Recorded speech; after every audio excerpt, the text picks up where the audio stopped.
Class 10th science जो कि chapter है कार्बन एवं उसके यौगिक, ठीक है। इस चैप्टर से 25 वीवीआई ऑब्जेक्टिव क्वेश्चन लिया गया है। जितने स्टूडेंट एग्जाम देने वाले हैं उनके लिए भाई इंपॉर्टेंट क्वेश्चन होने वाला है, ठीक है। तो हम कोशिश करेंगे कि क्वेश्चन को माइनर भी स्किप मत कीजिएगा, ऑल क्वेश्चन एक बार जरूर देख लीजिएगा, ठीक है। इससे पहले एक छोटा सा रिक्वेस्ट है कि अगर हमारे चैनल पर नए विजिट कर रहे हैं तो प्लीज चैनल को सब्सक्राइब कर लीजिएगा और बेल नोटिफिकेशन ऑन कर लीजिएगा। तो चलिए क्वेश्चन देख लेते हैं कि क्वेश्चन क्या है, ठीक है। एक नंबर क्वेश्चन देखेंगे कि एथेन का आणविक सूत्र C2H6 है, इसमें मतलब कितने सहसंयोजक होते हैं, जो कि यहाँ पे 4 विकल्प दिया गया है। जो कि ए में दिया है 6 सहसंयोजक अवध है, उसके बाद बी में दिया है 7 सहसंयोजक अवध है, उसके बाद सी में दिया 8 सहसंयोजक अवध है, उसके बाद डी में दिया 9 सहसंयोजक अवध है, ठीक है।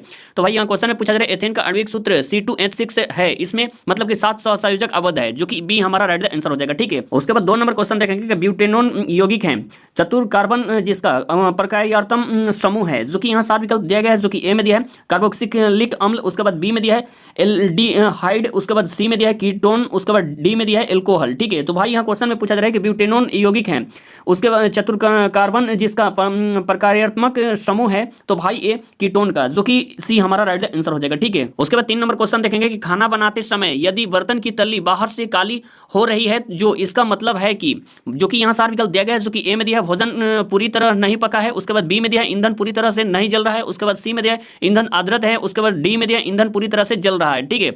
जो कि यहाँ क्वेश्चन में पूछा जा रहा है कि खाना बनाते समय यदि बर्तन की तल्ली बाहर से काली हो रही है, जो इसका मतलब है कि भाई ईंधन पूरी तरह से नहीं जल रहा है, जो कि बी हमारा राइट आंसर हो जाएगा, ठीक है। उसके बाद 4 नंबर क्वेश्चन देखेंगे सरलतम हाइड्रोकार्बन है, जो कि यहाँ 4 विकल्प दिया गया है। जो कि ए में दिया मीथेन, बी में दिया इथेन, सी में दिया प्रोपेन, उसके बाद डी में दिया ब्यूटेन, ठीक है। तो भाई यहाँ क्वेश्चन में पूछा जा रहा है कि सरलतम हाइड्रोकार्बन है, तो भाई मीथेन, जो कि ए हमारा राइट आंसर हो जाएगा, ठीक है। उसके बाद 5 नंबर क्वेश्चन देखेंगे कार्बन हाइड्रोजन से संयोग कर बनाता है, जो कि यहाँ 4 विकल्प दिया गया है। जो कि ए में दिया आयनिक यौगिक, बी में दिया हाइड्रोकार्बन, उसके बाद सी में दिया हेलोजन, उसके बाद डी में दिया अम्लराज, ठीक है। तो भाई यहाँ क्वेश्चन में पूछा जा रहा है कि कार्बन हाइड्रोजन से संयोग कर बनाता है, तो भाई हाइड्रोकार्बन, जो कि बी हमारा राइट आंसर हो जाएगा, ठीक है। उसके बाद 6 नंबर क्वेश्चन देखेंगे वायुमंडल में CO2 गैस की उपस्थिति है, जो कि यहाँ 4 विकल्प दिया गया है। जो कि ए में दिया है 0.01%, उसके बाद बी में दिया है 0.05%, उसके बाद सी में दिया है 0.03%, उसके बाद डी में दिया है 0.02%, ठीक है। तो भाई यहाँ क्वेश्चन में पूछा जा रहा है वायुमंडल में CO2 गैस की उपस्थिति है, तो भाई 0.03%, जो कि सी हमारा राइट आंसर हो जाएगा, ठीक है। उसके बाद 7 नंबर क्वेश्चन देखेंगे सल्फ्यूरिक अम्ल का अणु सूत्र होता है, जो कि यहाँ 4 विकल्प दिया गया है। जो कि ए में दिया है H2S2, उसके बाद O7, उसके बाद बी में दिया है H2SO4, उसके बाद सी में दिया है H2S2, उसके बाद O3, उसके बाद डी में दिया है H2S2, उसके बाद O8, ठीक है। तो भाई यहाँ क्वेश्चन में पूछा जा रहा है कि सल्फ्यूरिक अम्ल का अणु सूत्र होता है, तो भाई H2SO4, जो कि बी हमारा राइट आंसर हो जाएगा, ठीक है। उसके बाद 8 नंबर क्वेश्चन देखेंगे कार्बोक्सिलिक एसिड समूह कौन है, जो कि यहाँ 4 विकल्प दिया गया है। जो कि ए में दिया है -CHO, उसके बाद बी में दिया है -COOH, उसके बाद सी में दिया है -CO, उसके बाद डी में दिया है -NH2, ठीक है।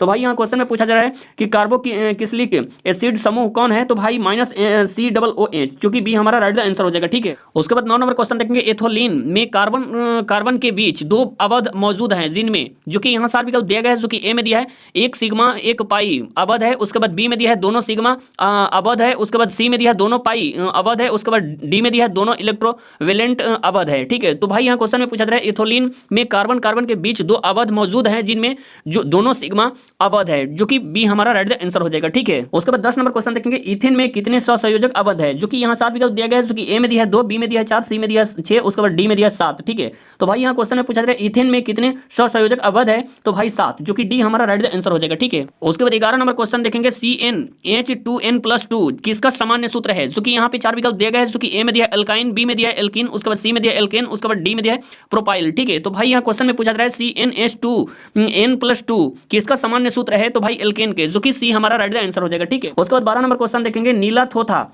तृतीया का रासायनिक सूत्र क्या है, जो कि यहाँ 4 विकल्प दिया गया है। जो कि ए में दिया है CuSO4 × 7H2O, उसके बाद बी में दिया है CuSO4, उसके बाद × 5H2O, उसके बाद सी में दिया है CuSO4 4H2O, उसके बाद डी में दिया है CuSO4 × 10H2O, ठीक है। तो भाई यहाँ क्वेश्चन में पूछा जा रहा है कि नीला थोथा तृतीया का रासायनिक सूत्र क्या है, तो भाई CuSO4 × 5H2O, जो कि बी हमारा राइट आंसर हो जाएगा, ठीक है।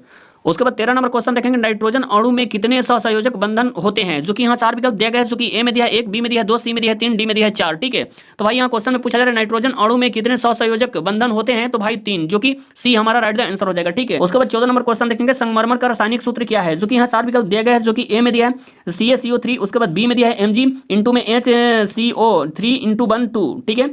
उसके बाद सी में दिया है Ca, उसके बाद इंटू में दिया है HCO3, उसके बाद इंटू 1 2, ठीक है। उसके बाद डी में दिया है Mg, उसके बाद इंटू में दिया है CO3 इंटू 1 2, ठीक है। तो भाई यहाँ पूछा जा रहा है क्वेश्चन में कि संगमरमर का रासायनिक सूत्र क्या है, तो भाई CaCO3, जो कि ए हमारा राइट द आंसर हो जाएगा, ठीक है। उसके बाद 15 नंबर क्वेश्चन देखेंगे, चीनी का रासायनिक सूत्र क्या है, जो कि यहाँ 4 विकल्प दिया गया है, जो कि ए में दिया है CH3COOH, उसके बाद बी में दिया है C6H12O6, उसके बाद सी में दिया है C12, उसके बाद H22, उसके बाद O11, उसके बाद डी में दिया है CH3, उसके बाद CHO, ठीक है। तो भाई यहाँ क्वेश्चन में पूछा जा रहा है चीनी का रासायनिक सूत्र क्या है, तो भाई C12H22O11, ठीक है, जो कि सी हमारा राइट आंसर हो जाएगा, ठीक है। उसके बाद 16 नंबर क्वेश्चन देखेंगे, सोडियम कार्बोनेट का अणु सूत्र है, जो कि यहाँ 4 विकल्प दिया गया है, जो कि ए में दिया है Na2CO3, उसके बाद बी में दिया है NaHCO3, उसके बाद सी में दिया है Na2CO2, उसके बाद डी में दिया है NaCl, ठीक है।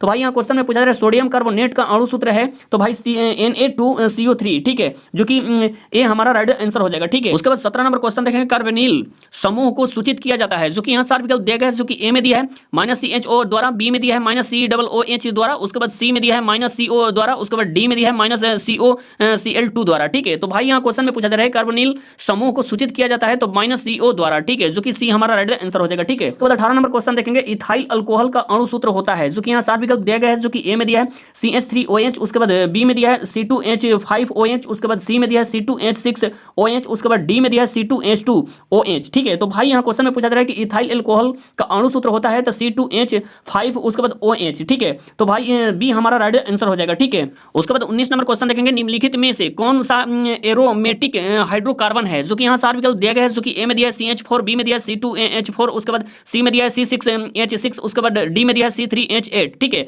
तो भाई यहाँ क्वेश्चन में पूछा जा रहा है निम्नलिखित में से कौन सा एरोमेटिक हाइड्रोकार्बन है, तो भाई C6H6, जो कि सी हमारा राइट आंसर हो जाएगा, ठीक है। उसके बाद 20 नंबर क्वेश्चन देखेंगे, निम्न में से किस हाइड्रोकार्बन के 3 अवध होते हैं, जो कि यहाँ 4 विकल्प दिया गया है, जो कि ए में दिया है CH4, बी में दिया है C2H6, उसके बाद सी में दिया है C3H4, उसके बाद डी में दिया है C3H8, ठीक है।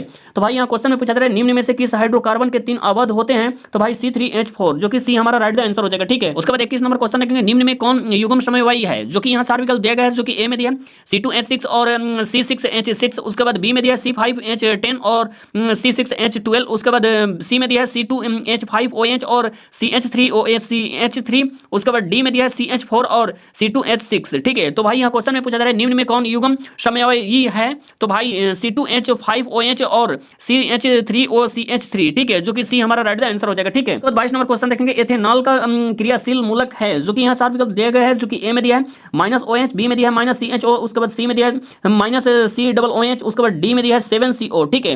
तो भाई यहाँ क्वेश्चन में पूछा जा रहा है एथेनॉल का क्रियाशील मूलक है, तो भाई -OH, जो कि ए हमारा राइट आंसर हो जाएगा, ठीक है। 24 नंबर क्वेश्चन देखेंगे, -COOH अभिक्रियाशील मूलक को क्या कहते हैं, जो कि यहाँ 4 विकल्प दिया गया है, जो कि ए में दिया है कीटोन, बी में दिया है एल्डिहाइड, उसके बाद सी में दिया है अम्ल, उसके बाद डी में दिया है ईथर, ठीक है। तो भाई यहाँ क्वेश्चन में पूछा जा रहा है -COOH अभिक्रियाशील मूलक को क्या कहते हैं, तो भाई अम्ल, जो कि सी हमारा राइट आंसर हो जाएगा, ठीक है। उसके बाद 25 नंबर क्वेश्चन देखेंगे, -CHO क्रियाशील मूलक को क्या कहते हैं, जो कि यहाँ 4 विकल्प दिया गया है, जो कि ए में दिया कीटोन, बी में दिया एल्डिहाइड, उसके बाद सी में दिया अल्कोहल, उसके बाद डी में दिया कोई नहीं, ठीक है। तो भाई यहाँ क्वेश्चन में पूछा जा रहा है -CHO क्रियाशील मूलक को क्या कहते हैं, तो भाई एल्डिहाइड, जो कि बी हमारा राइट आंसर हो जाएगा, ठीक है। अगर ऑल क्वेश्चन आपको अच्छे से समझ में आ गया होगा तो वीडियो को एक प्यारा सा लाइक कर दीजिएगा, अगर चैनल पर नए विजिट कर रहे हैं तो प्लीज चैनल को सब्सक्राइब कर लीजिएगा और बेल नोटिफिकेशन ऑन कर लीजिएगा। तब तक नेक्स्ट वीडियो में फिर मिलेंगे। Thank you so much, good bye.